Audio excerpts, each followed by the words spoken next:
Hello.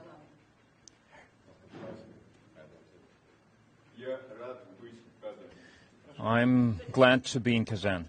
Please.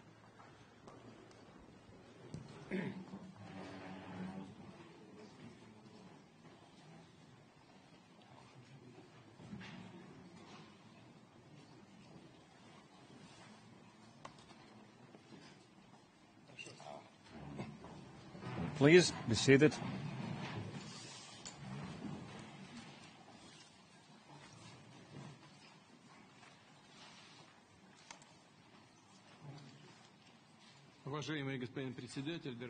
Mr. President, dear friend, or dear Chinese comrades, friends, I cordially welcome all of you to Russia. This time we're in the Republic of Tatarstan, in the capital of the Republic, in Kazan. It's a very interesting, rapidly developing region of our country.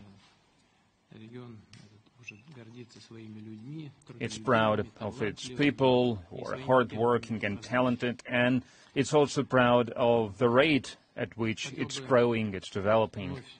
And I would like to now personally congratulate you, my dear friend, and all our Chinese friends, the people of the friendly country of China, with the anniversary that you celebrated recently.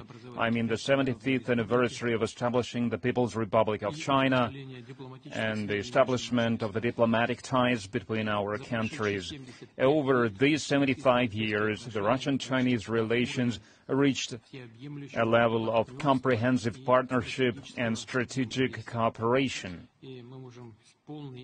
And we can, with full confidence, say that we have become a model of how, in the modern world, interstate relations should be built. Our multidimensional cooperation is of equal, mutually beneficial, and absolutely unconjectured character and nature. After the last year of the mutual trade, Russia and China, despite negative external influence, preserve and maintain the good dynamic of the economic growth, economic cooperation. According to our data, the trade increased by 4.5%. According to the Chinese data, there is a small difference, but there is a positive trend nevertheless. We implement the agreements, we implement the agreement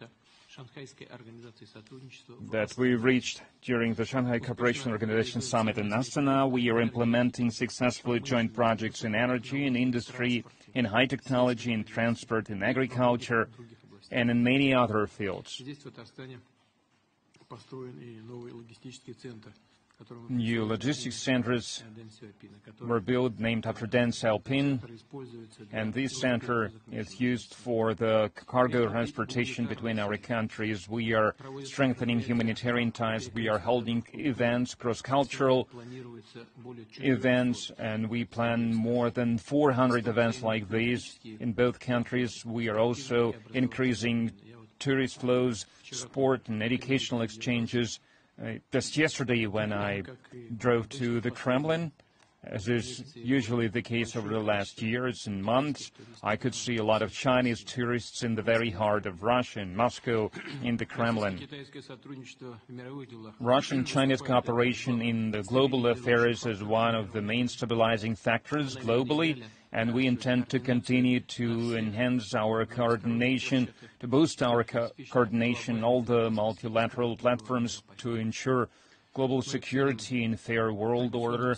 We appreciate traditionally high level of the Russian-Chinese cooperation within BRICS. Over the years of our joint efforts, the authority of our association and its clout has grown, and we aim to continue to strengthen this organization. We have done everything that depended on us during our presidency to make sure that it happens like this. And today, after this conversation, at dinner, we are going to meet with the other state leaders of the BRICS countries for the first time. We are going to meet in the expanded format with the new members. I have just finished my conversation with the President of Brazil, President Lula.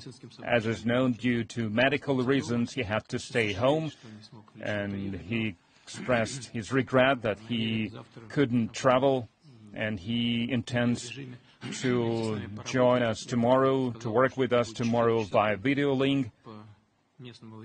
I said it's going to be 4 a.m. local time, but he insisted that he was going to participate in person, at least via the video link, so I would like to send his best regards.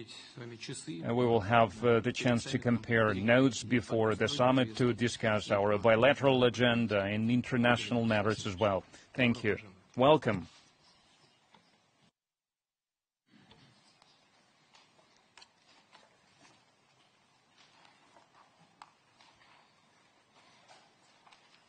尊敬的普京总统，我亲爱的老朋友，很高兴应你邀请来到俄罗斯古城喀山，出席金砖国家领导人第16次会晤。这也是今年我同你的第3次会面。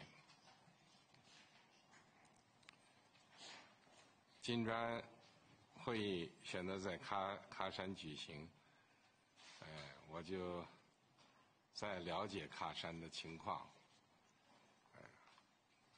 也看他为这次会议召开可能赋予的意义。我注意到了一点，就是大约400年前，连通两国的万里茶道正是从喀山经过。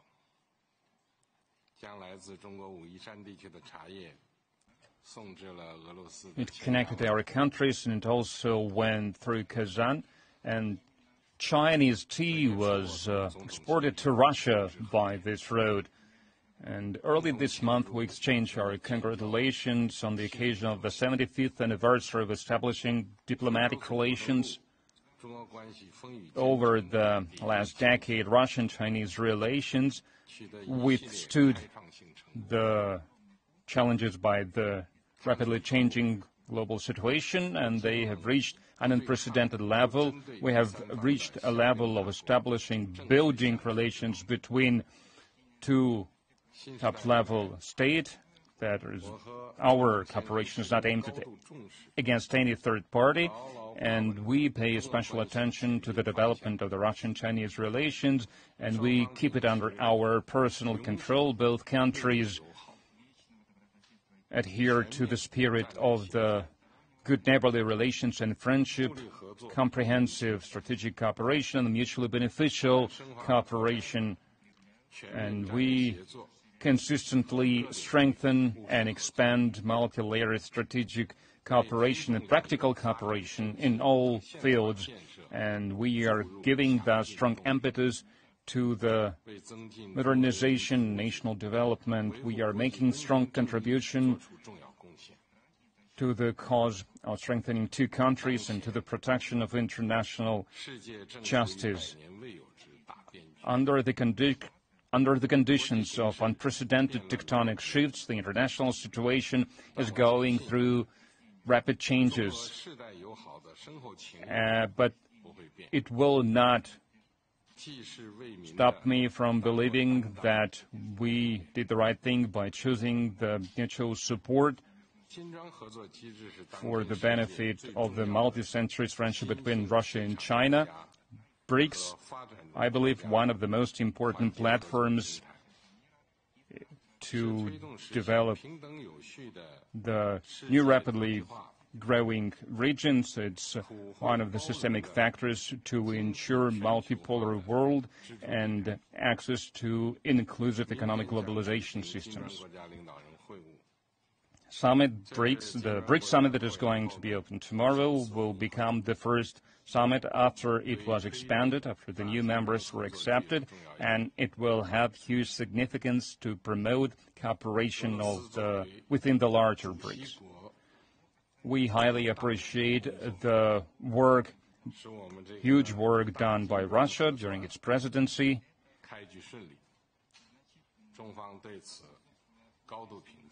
and it helped a lot with the successful beginning of the greater BRICS work. We look forward to substantial conversations with our BRICS counterparts, including you,